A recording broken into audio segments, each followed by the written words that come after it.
And I recommend that all of you spend a lot of your time contacting voters, telling them why they should be for Hillary. They figured out why they shouldn't be for the other guy. That was the first debate. But look, we just had our 79th month in a row of job growth. All right. It's the longest stretch without any job loss months in our history since we've been keeping statistics. Yes, incomes are still too low for most people because the growth rate's been low, but we are outperforming every other large economy in the world. That means we just had the biggest increase in personal income in decades from 2014 to 2015. So what does that mean? That means we are on the verge of being able to really take off. We need more jobs to tighten the labor market, higher incomes, more upward mobility, less inequality. Her plan, based on infrastructure, bringing back manufacturing, making small business loans available again, putting up 500 million solar panels, that'll do the trick if we also do what we need to do in making college free for everybody with an income of $125,000 or less. Yeah. For everybody at community colleges, debt free for everybody else, and redignify skills training. Yes. For people that don't need a 4-year degree to have a middle class job. Yes. We can bring the middle class back and the American dream back, which means poor people can work their way into it. We can do this. Exactly. Then we have to bring our country together again. Yep. We have to have law enforcement reform right across the board. Police reform, but we need the police. We got to have them both going together. We need prison reform. We have a lot of Republicans who will support a new president on that. People know we got too many people in jail for nonviolent offenses for too long a period of time. They know we need to do this. We need immigration reform. Ronald Reagan was for it. George W. Bush was for it. This is great. Nobody proposes to put anybody ahead of anybody else in line, but we have got to normalize what makes us strong. We have the youngest, most diverse workforce in the world. It's a very big economy. Mm-hmm. And I may be 70 years old, but I'm not ashamed to admit that youth matters. When the youth, you just look all over the world, and you want to know how an economy's doing and what its prospects are? Look at youth. What's the median age of the workforce? How diverse is it?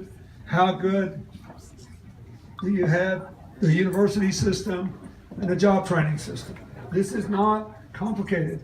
We are in a position to roar and to do it together and to recapture the American dream. And it all depends on you. America is the best positioned country in the world. We can take off. So I recommend, since Hillary did so well in that debate, and since we're learning every day more and more about why her opponent should not be president. That's right. I recommend you tell people why she should be. That's right.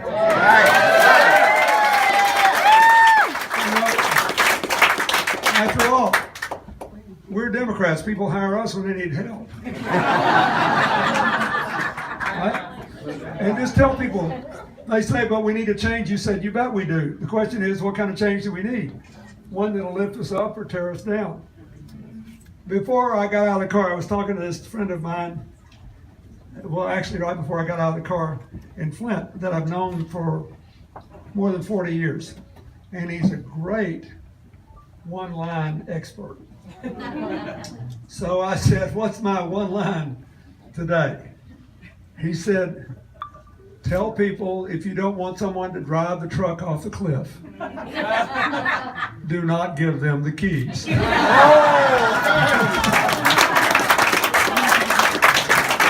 pretty good, right? All right. We can do this, but we have to do it together. You know, I think this health care bill has been a remarkable success for 25 million people and for getting rid of pre-existing conditions. And the problems with it show why the president was right to recommend a public option in the first place, because the only real problems I can see with it are those that small business people and individual working people just above the subsidy line are having.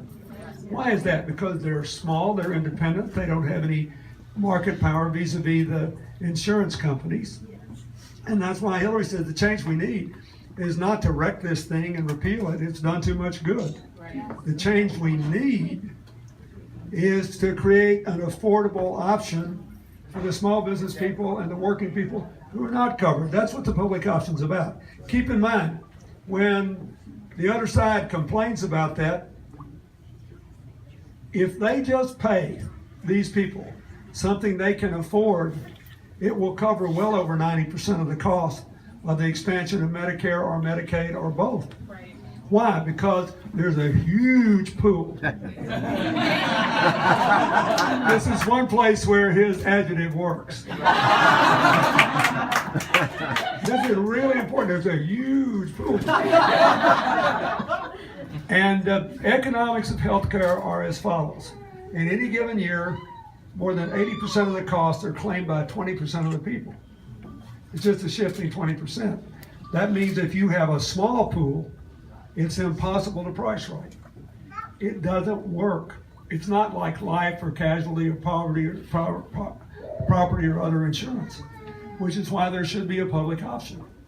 And it will either be available to people or the private insurance companies will figure out how to reorganize themselves and put people in huge pools to compete. Either way, the public wins. So you just got to tell people this is a change election. Do you want free tuition for 85% of the people? Free tuition for community college for all? Debt-free college for everybody? A manageable plan to repay the college debt as a small fixed percentage of your income? Or not? Her opponent would be the or not candidate. So it is a change election. People have to decide we're going to change them. So anyway, that's register as many people as you can. Tell people they got to vote, and claw through all the poison that has been poured down the throat of the American voter in the last 15 months, and tell people they got one chance to vote for somebody who has spent an entire life trying to make the future better for children and families. One chance to vote for somebody who, no matter how mean the other side has been to her, every single solitary thing she ever did as a senator from New York or as Secretary of State, she was able to get Republican support for. And once she got elected, they loved her in office. They thought she was doing a fine job. Remind them that there is a reason that all these Republicans who spent their lives in national security have endorsed her. There is a reason that USA Today made its first endorsement ever. There's a reason that the Arizona Republic, founded in 1890, has never endorsed a Democrat until this time. A reason that the Cincinnati Enquirer has not endorsed a Democrat since Woodrow Wilson ran for re-election. They have now. A reason that the Dallas Morning News not endorsed a Democrat since World War II, when they said, you know, it might not be such a hot idea to save presidents in the middle of this war. They endorsed Hillary. So let's spend the last month telling people, let's cut through this. You ought to be for her because she's for you. And this election's about you and your children and your communities and your future. She's got the best plans. Here's what they are. We need your help. God bless you. Thank you.